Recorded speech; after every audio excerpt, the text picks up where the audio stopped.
멸하겠다라고 선포하는 그런 말씀이 기록되어 있습니다.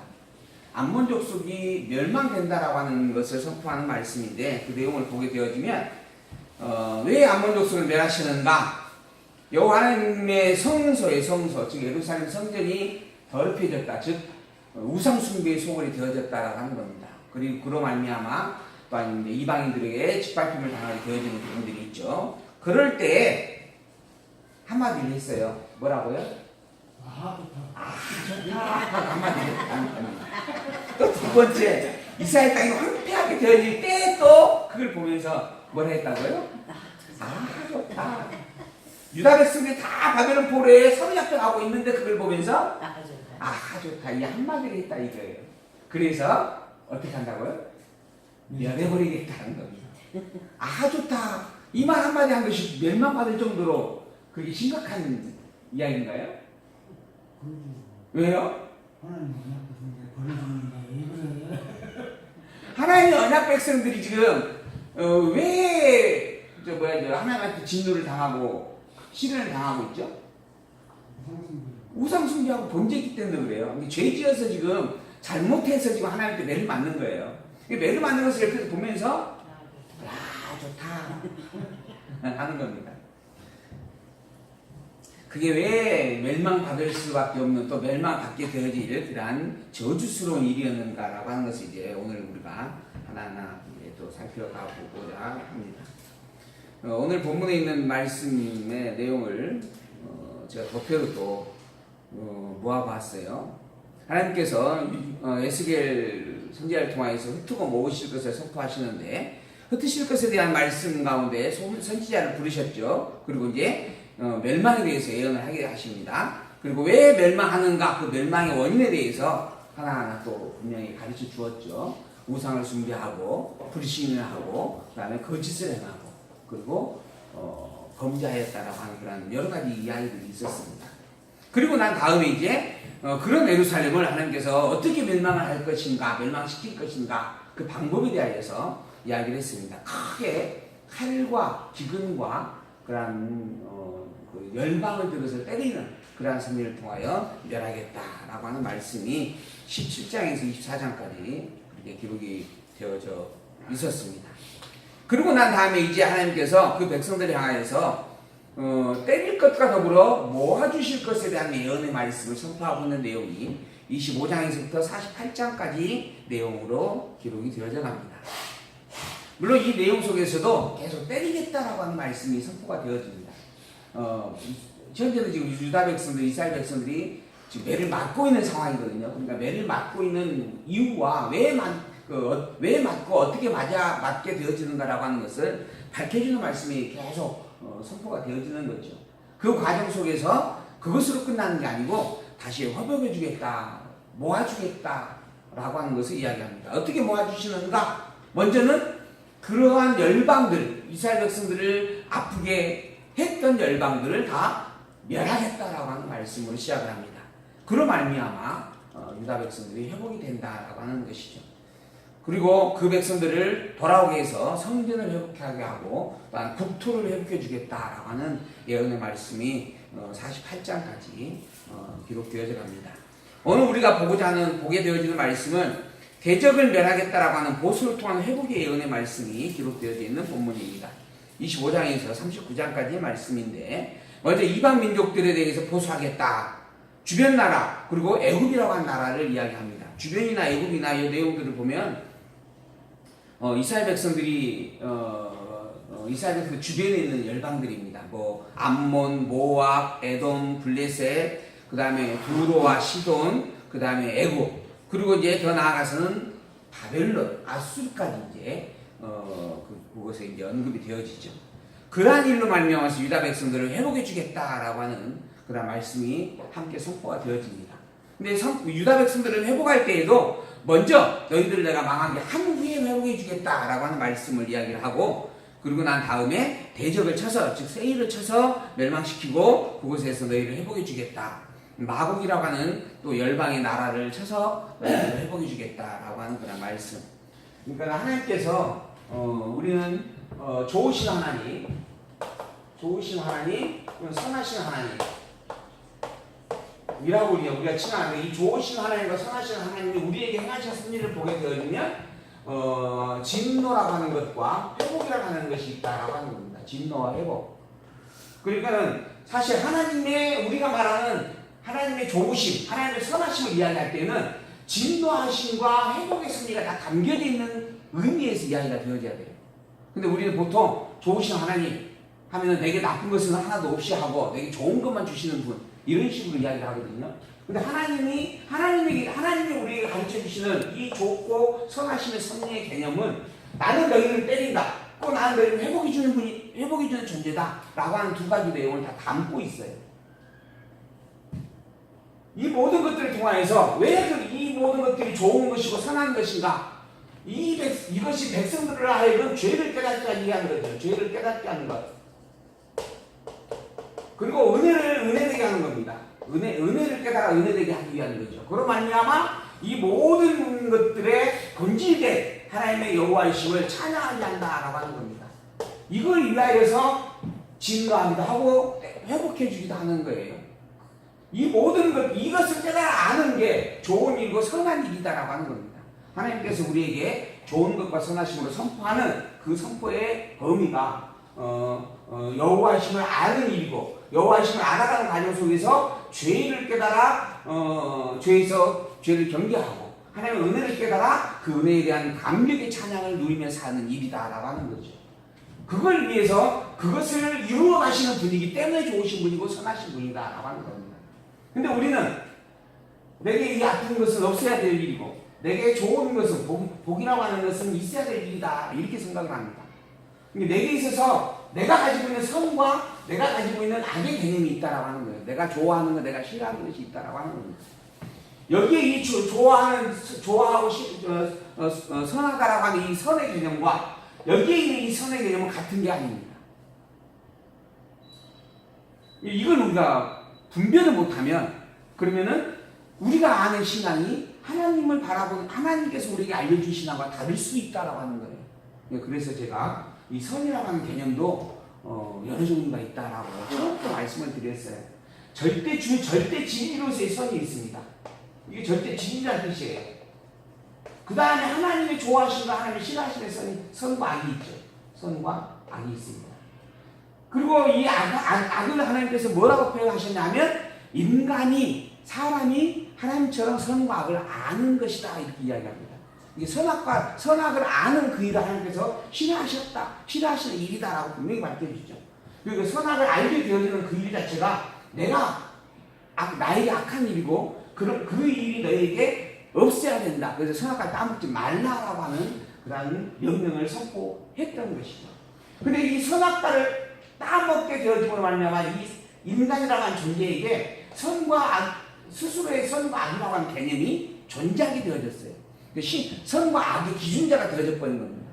그래서 여기에 이 선과 여기에 이 선이라고 하는 부분이 가장 다 다르다라고 하는 거예요. 여기는 절대 진리에서 선의 개념이고 절대 선. 여기는 하나님의 싫어하심을 대리하는 개념에서의 좋아하심이고 여기는 하나님의 악한 것 가운데 있는 인간이 스스로 좋다 여기는 일입니다.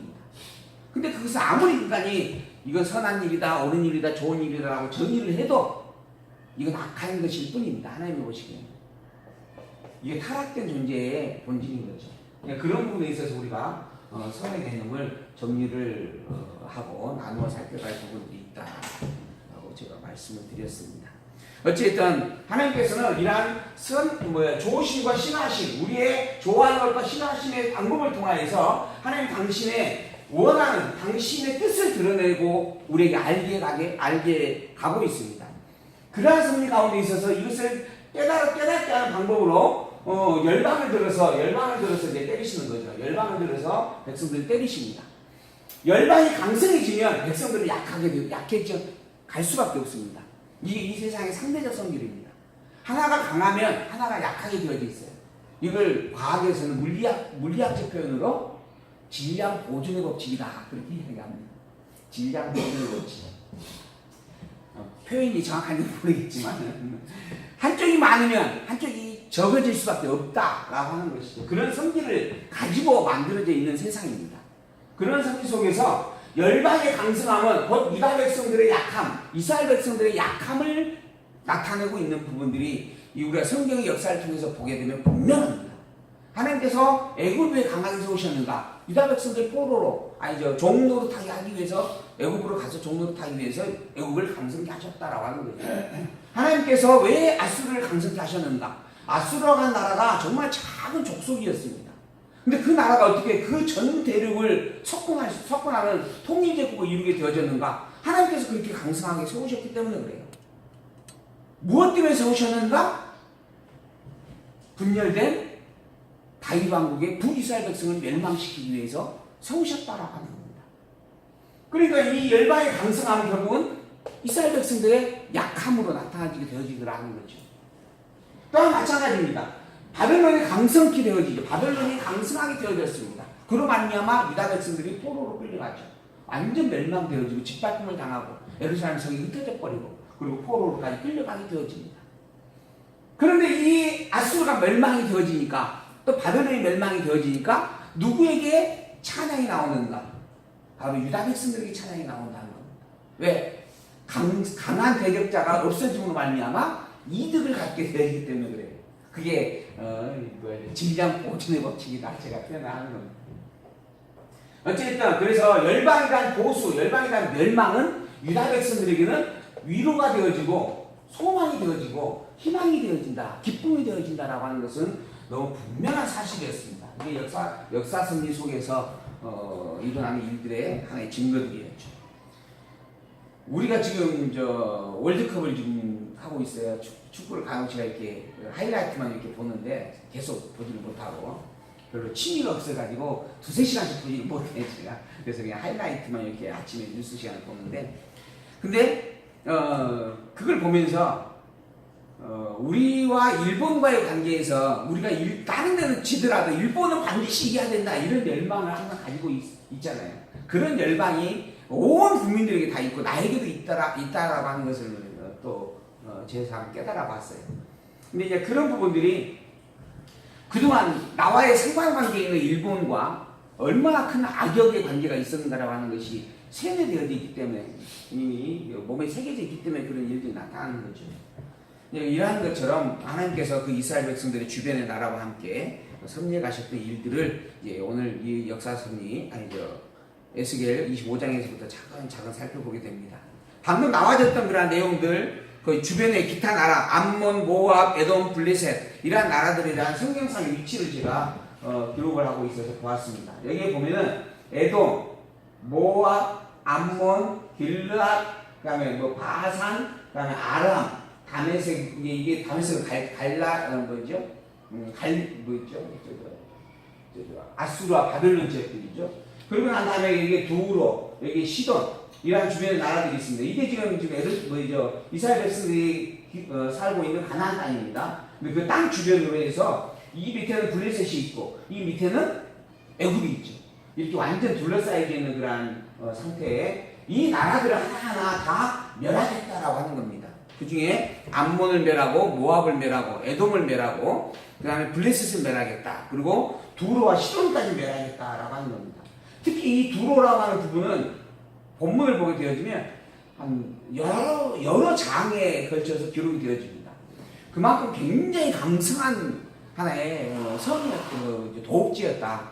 하나의 성이었다라고 그렇게 이제 살펴볼 수 있는 부분이죠. 이 두로가 아마 무역 통상의 아주 핵심적 요지였던 것 같아요. 그래서 그 무역 상들이 거쳐나가는 중심지로 해서 어마어마한 부귀영화를 누리게 되어집니다. 그래서 모든 주변의 나라들이 이곳을 거쳐가면서 야 두로가 너무 부럽다 라고 그렇게 이야기했다라고 하는 겁니다. 근데 그런 두로까지 결국 하나님께서 멸망시키겠다 라고 하는 말씀이 있습니다. 이게 오늘날 지금 나라들로 해서 변형된 부분이 있어요. 여기 이집트, 그다음에 요르단, 여기 지금 예루살렘이 있죠. 이스라엘 지금 있는 땅들 있죠. 여기 사우디아라비아, 여기 이라크가 있고 이란이 이쪽에 있더라고요. 나는 이란이 바로 옆에 붙어 있는 줄 알았는데 여기가 있더라고 이란이. 어쨌든 이런 지금 현재 지금 저 중동 지역에 있는 지도 모양이 있어서 제가 또 이것도 참조하시라. 아까 그 옛날 것과 비교해서 또 우리가 현대의 감각을 좀 가져봤으면 해서 제가 한번 해보았습니다. 자, 이제 주변 나라들을 왜 멸망시키고 어떻게 멸망시키는가라고 하는 내용에 대하여서 본문을 하나하나 이제 살펴가면서 이 본문에서 말하고자 하는 핵심적 주제가 뭔가 이걸 이제 살펴가 보도록 하겠습니다. 먼저 25장 1절에 있는 말씀, 아까 우리가 함께 봉독해 보았던 그런 내용의 말씀입니다. 암몬과 모압과 에돔과 블레셋을 쳐서 보수하겠다라고 하는 말씀입니다. 1절에서 7절까지 이스라엘이 패망함을 즐거워했다. 그래서 암몬을 쳐서 멸망시키겠다라고 하는 그런 말씀이 기록되어집니다. 인자야, 너는 암몬 족속을 향하여서 그들에게 예언을 하라. 이렇게 시작을 하죠. 그러면서 이야기합니다. 아하, 좋다. 저들이 저렇게 하나님한테 매를 맞고, 그리고 또 바벨론에 또 아수르에게 짓밟힘을 당하고 포로로 끌려가고 이러한 것들을 보니까 속이 시원하다. 기분이 참 좋다. 이렇게 자기들의 감정을 표현을 하고 있는 겁니다. 그 말을 했다라고 해서 이제 결국은 하나님께서 이 백성들을 때리겠다라고 이야기를 하고 있죠. 그 다음에 이제 또 모압에 대해서도 보게 되어지면 모압은 뭐라 했냐면 유다를 향해서 모든 이방과 일반이다. 유다 백성들을 바라보면서 너희들만 특별한 존재가 아니다. 너희들도 인간 아니냐.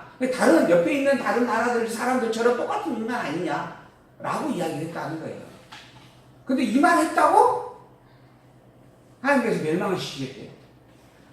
왜 그래? 그 말이 뭐 잘못된 말이에요? 거기는 뭐 이스라엘 백성 코가 3개고, 뭐 눈이 5개고, 전혀 다른 존재였나요? 아니잖아요. 그냥 똑같은 인간의 모습을 가지고 있어요. 그래서 너나 그 옆에 있는 에돔이나 뭐 블레셋이나 다 매번 똑같은 사람 아니냐? 라고 이야기를 한 거죠. 근데 그것 때문에 멸망시키겠다라고 이야기를 합니다. 또 에돔에 대하여서는 유다를 침략하고 원수를 갚았다. 그래서 멸망시키겠다. 블레셋에 대해서는 이스라엘을 미워하고 멸시하고 대적했기 때문에 멸망시키겠다. 뭐 이런 이야기가 본문에 기록이 되어져요. 직접 이제 본문을 통해서 우리가 확인을 해 보도록 하겠습니다. 먼저 첫 번째 아까 암몬 아하 좋다 이게 한마디 있어요. 그로 인해서 멸망을 시킵니다. 근데 그러면서 마지막 단서를 보게 되면 25장 5절에 있는 말씀이에요. 너희가 나를 여호와인 줄 알리라 하는 거예요. 아하 좋다 이 말 한마디 이 말을 했다라고 해서 멸망을 시키겠다라고 말씀하시는데 그 말을 한 의도와 목적의 본질이 어디에 있는가라고 하는 거예요. 여호와라는 것을 인정하지 않았다라고 하는 겁니다. 이스라엘 백성들의 하나님 여호와를 너희들이 모르고 있다라고 하는 거예요. 고로 내가 너희들을 멸망시켜서 내가 여호와인 줄 알게 해주겠다. 그러니까는 단순히 좋다라고 하는 그런 자기의 그냥 감정적 표현으로서만 끝나는 일이 아닌 거죠. 그 대상이 바로 이스라엘 백성이었고 우리 집사님 말씀하신 것처럼 하나님의 백성을 향하여서 비웃었다라고 하는 거예요. 이게 큰 실수라고 하는 겁니다. 범죄이고. 6절을 보게 되어지면 나 주 여호와가 말하노라 내가 이스라엘 땅을 대하여 손뼉을 치며 발을 구르며 마음을 다하여 멸시하며 즐거워했다고 그러잖아요. 이스라엘 백성들에게 당하는 그런 아픔과 고통들을 바라보면서 너무 즐거워했다는 거예요. 그래서 이제 이 말을 가지고 남의 괴로움을 자기의 즐거움으로 취하지 말라 이런 이야기를 하는 겁니다. 다른 사람의 불행을 즐기지 말라 그러죠. 근데 사실 요거는 그런 말이 아니에요. 요 말의 의미는 너희들이 지금 그렇게 바라보고 멸시하고 있는 그 대상이 누구다? 하나님의 백성이다 하는 거예요. 근데 이걸 단순히 이제 또 이웃에게 적용을 해가지고 이웃을 사랑해야 된다, 이웃의 아픔을 함께 나눠야 된다, 이렇게 풀어가는 부분들은 이 본문하고 사실 아무 상관이 없는 이야기입니다. 물론 예수님께서 이제 그렇게 내 이웃을 사랑하라는 말씀이 게 혹시 그 대목 가서는 그걸 이야기할 수 있을 수도 있어요. 그러나 지금 이 본문에서는 그런 의도의 내용이 아니에요. 너희들이 내 백성을 바라보면서 내가 지금 내 백성이 잘못해가지고 내 백성을 교육하기 위해서 때리고 있는 건데 그걸 좋다고 즐겨? 이런 의미에서 하는 말씀인 거죠. 그 말의 의도가 정말 참 다르다라고 하는 겁니다. 8절 11절 모압에 대해서도 벌을 내리겠다라고 이야기를 하는 말씀입니다. 모압과 세일에 이르기를 유다 족속은 모든 이방과 일반이라 했다 그래요. 그들이 유다 족속은 모든 다른 사람들과 똑같은 사람이다 이 말을 했어요. 근데 그래서 때리겠다는 거예요. 이 말이 잘못된 말일까요? 아니면 잘못되지 않는 말인가요? 이게 옳은 말인가요? 잘못된 말인가요? 너희들은 유다 족속 너희는 모든 이방과 일반이다. 즉 같다. 너희들도 똑같은 사람이다. 하는 말이 틀린 말이에요? 맞은 말이에요? 잘못됐죠. 왜 잘못됐죠? 아니 황태자를 갖다가 누가 배설하고 기대를 했어요. 그러니까 사람이라고 하는 개념을 볼 때는 거기나 거기나 다 똑같은 사람이에요. 근데 그의 본질을 가지고 살필 때에는 이스라엘 백성들은 일반과 이방과 달라요. 그러니까 이방과 구별되는 거예요. 선민과 이방인으로 구별되는 거예요. 근데 선민으로 인정을 하지 않았다는 거예요. 이 말은 그냥 모든 사람이 다 동일하다라고 하는 의미에서 이방인과 같은 존재로 취급을 했다는 거예요. 그러니까는 황태자를 정말 일반 평민으로 함께 비교를 한 거죠. 그럼 황태자의 아버지의 입장에서 그걸 보면 그렇죠. 정진아. 그런 겁니다. 이 말이 잘못된 말이에요. 너도 똑같은 사람이다 라고 하는 말은 잘못된 말이 아니에요. 그런데 그 말의 의도 속에 담고 있는 본질은 너라고 특별한 존재가 아니다 라는 의미. 너라고 하나님에게 선택받은 선민이라고 너만 선민이라고 이야기하는 것은 잘못된 것이다. 이런 의미를 담고 이야기하고 있는 내용이라는 거예요. 그래서 이 암몬 족속으로 다시는 이방 가운데서 기억되지 아니하게 완전히 진멸시켜버리겠다는 거예요. 이 말을 했다라고 하는 것 때문에 내가 모압에 벌을 내리니 그들이 나를 여호와인 줄 알리라. 암몬과 모압을 벌하신다. 그로 말미암아 내가 여호와라고 하는 것을 분명히 새겨주겠다 하는 겁니다. 세 번째 지금 말입니다. 네. 모압이나 암몬이나 에돔이나 족속들이 사라졌어요. 지구상에서는. 그러죠. 없어졌어요. 지금 현재는 그냥 아까 이란, 이라크 네, 이런 부분으로 해서 그냥 거기 이스마엘 후손한 그러죠. 아랍 달라요. 족속으로 그냥 우리 함께 섞여져 버렸죠 지금은. 근데 여기 본문에서 보게 되어지면 암몬에 대한 부분에서는 다시는 기억되지 않도록 아예 없애버리겠다 그냥 그 이름 자체를. 그러니까 아마 그런 의미에서도 또 이렇게 현대적 부분에서는 살펴볼 수 있을 것 같아요. 12절, 14절 에돔도 멸하겠다라고 하는 겁니다. 왜 그랬는가? 12절 나 주 여호와가 말하노라 에돔의 유다 족속을 쳐서 원수를 갚았고 원수를 갚음으로 심히 범죄하였다. 나에게 해를 끼쳤어요. 원수를 갚아요. 이게 잘못된 거예요? 인간적으로 보면 이거는 모든 인간이 다 일반 상식으로 이해할 수 있는 그런 내용들이죠. 근데 하나님은 그걸 가지고 이야기하는 겁니다. 내가 유다 족속을 쳐서 원수를 갚았다. 그것으로 인해서 심히 범죄한 것이다 하는 거예요. 그러니까 이 유다 백성을 향한 원수 갚음이라고 하는 것 자체가 하나님을 대적하는 일과 같다는 겁니다. 이건 엄청난 범죄다 라고 이야기를 하고 있는 겁니다. 그래서 이스라엘의 손을 빙자하여 내 원수를 에돔에게 갚으리니 그들이 내 노와 분을 따라 에돔에 행한즉 내가 원수를 갚음인 줄을 에돔이 알리라. 하나님께서 유다 백성을 대신하여 원수를 갚는다라고 하는 것을 분명히 알게 되어질 일이다 하면서 에돔도 멸하겠다라고 하는 그런 말씀을 하고 있습니다. 15절에서 17절 유다 족속을 미워한 블레셋, 유다 족속을 미워했어요. 사랑하는 마음과 미워하는 마음이라고 하는 게 원래 사람 뜻대로 되는 것은 아니지만은 그래도 어쨌든 미워하는 마음이 있다라고 하는 부분에서 그걸 미워했다라고 하는 이유를 가지고 하나님께서 멸하겠다, 블레셋을 멸하겠다라고 이야기를 합니다. 나 여호와가 말하노라 블레셋 사람이 옛날부터 미워하여 멸시하는 마음으로 원수를 갚아 진멸하고자 하였다. 유다 백성을 향해서 항상 원수처럼 대했었다라고 하는 겁니다. 미워하는 마음이 있기 때문에 그런 거죠. 그러므로 나 주 여호와가 말하노라 내가 블레셋 사람 위에 손을 펴서 그레스 사람을 끊으며 해변에 남은 자를 다 침멸해버리겠다. 없애버리겠다는 거예요. 그로 말미암아 그들이 나를 여호와인 줄 알리라. 이스라엘 하나님, 그 하나님 여호와를 알게 하겠다라고 하는 말씀입니다. 두루와 시돈을 멸하겠다라고 하는 말씀을 26장에서 28장까지 이야기를 하고 계십니다. 왜 멸하는가? 예루살렘을 쳐서 좋아했다라고 하는 것 때문에 멸하겠다는 겁니다. 그래서 이 성경을 이해할 때는 선민과 이방인, 하나님의 택함받은 백성과 이방인이라고 하는 이 관계가 정확하게 설정되어지지 않으면 이해가 참 어렵습니다. 즉 택자와 불택자, 의인과 악인. 성경은 사실 이 구조에서 이 역사가 흘러가고 있음을 기록을 하고 있어요. 그러니까 이 구조를 정확하게 정리하지 않으면, 그러니까 사실 만인군이라고 하는 말 자체는 성경을 조금만 알고 읽어본 사람한테는 너무너무 잘못된 용인될 수 없는 말입니다. 하나님은 시작할 때부터 빛과 어둠을 나누셨고, 그리고 이 세상에 있기 이전부터 창세전 그리스도 안에서 택자와 불택자를 이미 유기자를 정해놓으셨어요. 그것이 그대로 복 있는 자와 악인으로 이 세상에 드러나지는 겁니다. 그게 시편에서 노래하는 거예요. 복 있는 자는 악인의 길을 쫓지 아니하고 죄의 길을 서지 아니한다. 죄인은 멸망한다. 이러한 내용들을 아예 나누어서 이야기를 해가고 있는 겁니다.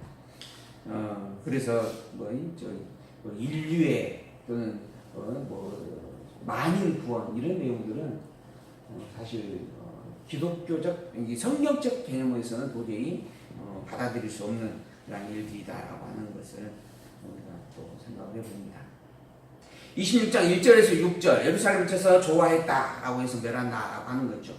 2절 보면 인자야 두루가 예루살렘을 쳐서 이르기를 아하 좋다 만민의 문이 깨어져서 내게로 돌아왔도다. 그가 황무하였으니 내가 충만함을 얻으리라. 이게 유다 백성들을 자기의 먹잇감으로 삼았다라고 하는 거예요. 그걸 너무 즐겼다라고 하는 겁니다.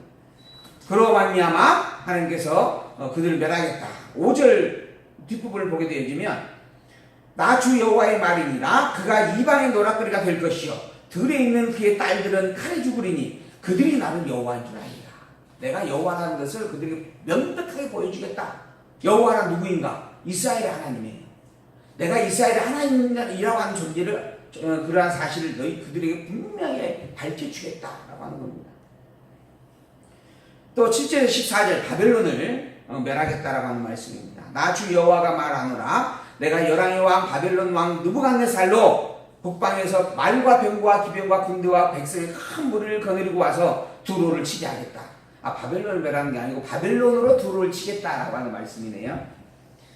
그렇게 두로를 완전 멸망시키겠다라고 하는, 구체적으로 바벨론을 도구로 써서 하나님께서 섭리하겠다라고 하는 내용까지 밝혀주고 있습니다. 그러고 말미암아 13절 내가 내 노래 소리로 그치게 하며 내 수금 소리로 다시 들리지 않게 하고 너로 맑은 반석이 되게 한즉 내가 그물 말리는 곳이 되고 다시는 건축되지 못하리니 나 여호와가 말하였음이니라. 나 주 여호와의 말이니라. 여호와인 하나님 당신이 이거 선포한 이야기예요. 반드시 두로는 멸망된다 하는 겁니다. 15절에서 21절 두로 멸망에 대해서 주변의 사람들이 애간을 부르게 될 것이다 라고 하는 예언의 말씀입니다. 주변에 있는 사람들이 두로를 바라보면서 두로가 부귀영화를 누리고 있는 그 일들에 대해서 부러워했었습니다. 그리고 저 나라는 저 성읍은 절대 멸망되지 않을 것이다 라고 그렇게 나름대로 그렇게 의지를 하고 확신을 가졌던 부분이 있었어요. 그런데 그런 두루가 멸망이 되는 겁니다. 상상할 수 없는 일이었어요. 그래서 그러한 두루를 바라보면서 통곡을 하고 노래를 부른다라고 하는 겁니다. 17절을 보면 그들이 너를 위하여 애가를 부르겠다라고 하는 거죠. 뭐라고 부르냐면 항해자의 거하는 유명한 성이여 너와 너의 거민이 바다 가운데 있어서 견고하였도다. 모든 항해하는 배들이 다 거쳐가는 곳이었어요. 그로 말미암아 부를 누릴 수밖에 없었고 견고할 수밖에 없었다라고 하는 거죠. 해변의 모든 거민을 둘게 했었어요. 그 권세와 영광이. 그런데 그런 두로가 어찌 그리 멸망하였느냐? 어떻게 이렇게 멸망될 수 있느냐라고 아주 뒤로 자빠져서 놀란다라고 하는 겁니다. 그러한 통곡의 노래를 그들이 부르게 된다라고 하는 거죠. 왜 그렇게 되어지는가? 하나님께서 애굽을 이스라엘 백성들을 괴롭게 한 그들이었기 때문이다. 그러고 나서 아 좋다. 그들을 말미암아 내가 또 부경을 누리는구나라고 즐겼기 때문이다라고 하는 거죠. 그래서 내가 다시는 사람이 거하는 곳이 되지 못하리니 산자의 땅에서 영광을 얻지 못한다. 다시는 이 땅을 황폐하게 하여서 부경을 얻지 못하도록 하겠다. 나 주 여호와의 말이다 라고 21절에 마무리 짓고 있는 내용입니다. 27장에 이어서도 마찬가지입니다. 패망하기 전에 두루의 모습을 표현을 하면서 노래를 먼저 하게 합니다. 두루가 얼마나 부경을 누렸던 곳인가 하는 이야기예요. 3절을 보게 되어지면 두루야 내가 말하기를 나는 온전히 아름답다 했다. 너무 아름다워서 그 백설공주인가요? 어디 그 동화를 보게 되어지면 거울이 하나 있어요. 그 거울 앞에 예쁜 마녀가 하나 서 있습니다. 그러면서 뭐라 하죠? 거울아 거울아 이 세상에서 누가 제일 예쁘냐 그러죠? 그럼 거울이 뭐라 해요? 조장애인가 제일 예쁩니다. 근데 조장애인가 예쁘다 해야 되는데 누구야? 안준님 집사님이 더 예쁘네요 라고 이야기가 나는 겁니다. 그러니 이 화가 나요 안 나요? 그래서 백설공주를 죽이게 되는 겁니다. 사과를 먹이고 그 정도로 아주 세계에서 제일 아름답다라고 스스로 자처할 정도로 두루가 그렇게 부경을 누렸다라고 하는 거예요. 내 지경이 바다 가운데 있으며 너희를 치는 자가 내 아름다움을 온전히 하였다. 이 두루에 거하는 두루의 백성들이 정말 넘쳐난 부경으로 말미암아 두루를 아주 휘황찬란하게 꾸며놓았다라고 하는 겁니다. 그러한 두루였다라고 하는 것을 아주 자세하게 언급을 쭉 해줘요. 너무 아름다웠었다라고 하는 것. 그런데 그런 두루가 멸망을 하게 되는 겁니다.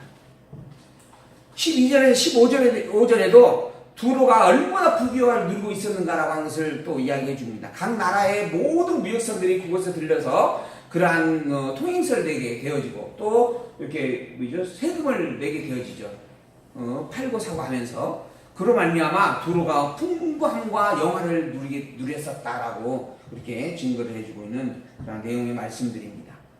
그러한 두루가 바다에 침몰한 배처럼 패망하게 되어졌다라고 26절에서 36절에 이제 이야기를 해주게 되어집니다. 26절 내 사공이 너를 인도하여 큰 물에 이르며 동풍이 바다 중심에서 너를 파해버렸다. 바다에 침몰하는 배가 되어져 버렸다라고 하는 거예요. 두루가. 그래서 32절 그들이 통곡할 때 너를 위하여 예가를